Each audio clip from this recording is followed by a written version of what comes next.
concernant l'affectation sur les campus, donc si vous êtes admis au premier appel sur SCEI, donc le mardi 30 juillet, vous avez 2 jours pour répondre sur SCEI, oui définitif ou oui mais, ou démission, mais bon, nous on préfère que vous veniez. Donc en termes de oui définitif, vous serez prioritaire si vous mettez oui définitif avant le 1er août, et donc du coup vous aurez un vœu de campus à effectuer au 2 août. Et après, derrière, on fait les affectations sur les 2 campus pour équilibrer parfaitement la promotion entre les 2 campus sur chacune des filières. Donc s'il y a un campus qui a plus de vœux que l'autre, du coup ce sera au classement que les premiers seront prioritaires. Le programme de première année va changer en fait pour 2024-2025. Ça va se composer d'un premier semestre qui sera plutôt disciplinaire, maths, info, physique, sciences humaines et sociales, langue, sport, mais aussi un projet technique dans lequel on va venir interroger les étudiants sur les enjeux d'un monde en transition. Pour le second semestre, en fait, on va être plus sur les piliers de l'école, l'énergie-environnement, l'electrical engineering, l'informatique et les réseaux, et puis l'organisation industrielle. Mais il y aura toujours un projet aussi pour continuer à approfondir un peu ce questionnement sur le parcours de l'étudiant et sur le monde en transition.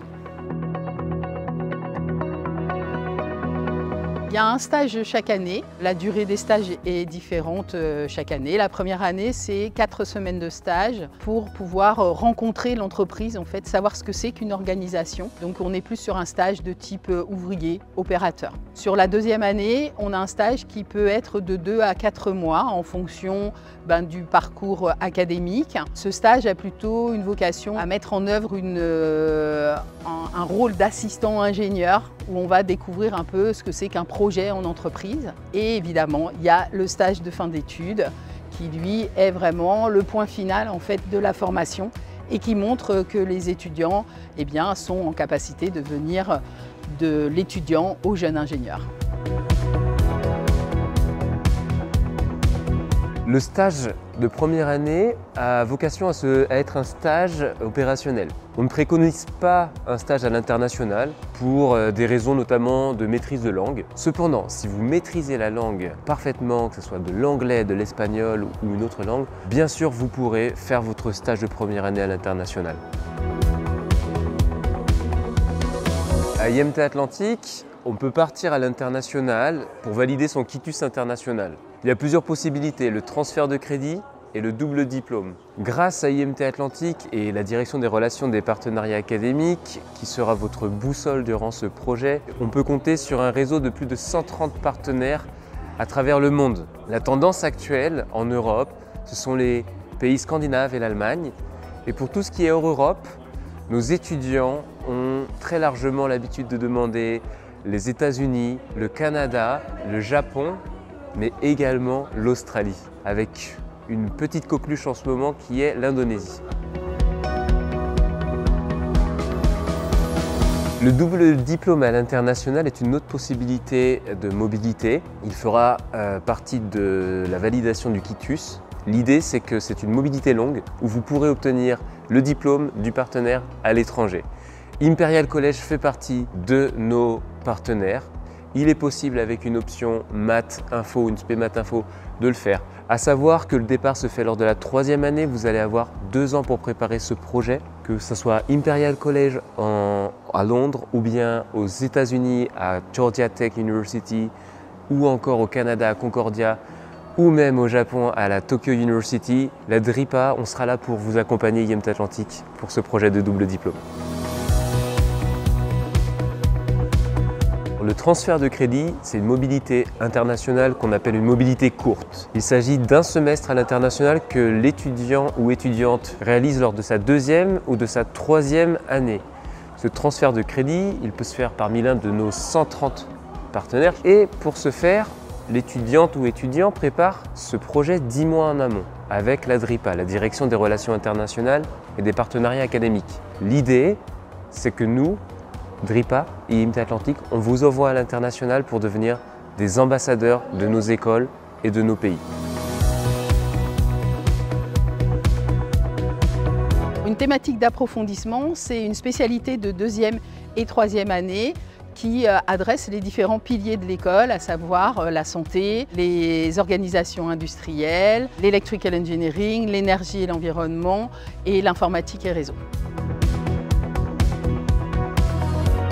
Les étudiants choisissent 2 thématiques d'approfondissement, une en 2e année, une en 3e année. Pour les aider à faire leur choix parmi la vingtaine de thématiques d'approfondissement qui existent, eh bien, il y a un parcours qui s'appelle Transition ingénieur qui va les aider à se poser des questions tout au long de leurs études pour voir quel métier ils ont envie d'exercer, dans quel domaine, dans quel secteur d'activité.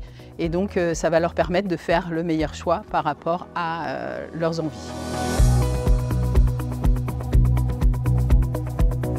Avec plus de 700 diplômés par an, on a une diversité en termes de secteurs d'activité et de métiers à la sortie de l'école qui sont énormes.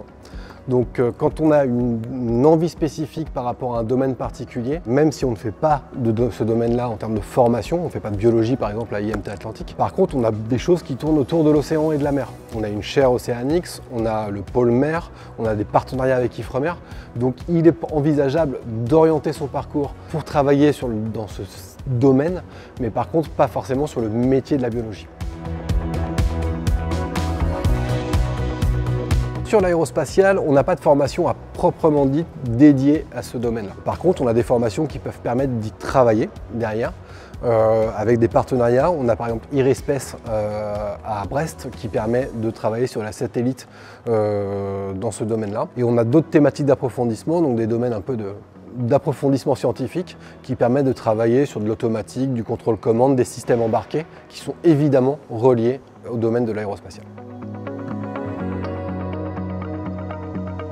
La rentrée administrative est le 28 août. Par contre, vous pouvez rentrer sur les hébergements à partir du 22 août, tant sur le campus de Nantes que de Brest. L'équipe de la Maison des élèves et de la MESEL sera là pour vous accueillir. Les étudiants seront également présents pour vous présenter tout le campus. Que ce soit sur nos résidences de Brest ou de Nantes, tous les logements sont équipés d'un frigo, d'un lit, d'un bureau et d'un micro-ondes. Pour le reste, je vous invite à ramener la literie et des ustensiles de cuisine. Sur nos 3 campus, Brest, Nantes et Rennes, nos logements ne sont pas adaptés pour de la colocation.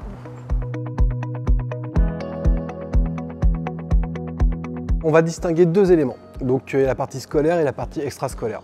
Donc sur la partie scolaire, vous êtes affecté sur un campus à l'année. Du coup, on ne fait pas de rencontres, d'événements spécifiques en formation entre les différents campus. Par contre, au niveau extrascolaire, les bureaux des étudiants, les bureaux des élèves, eux organisent beaucoup d'événements, que ce soit d'un point de vue cohésion, un week-end de cohésion, un week-end d'intégration, la remise des diplômes, mais aussi des week-ends sportifs entre les différents campus.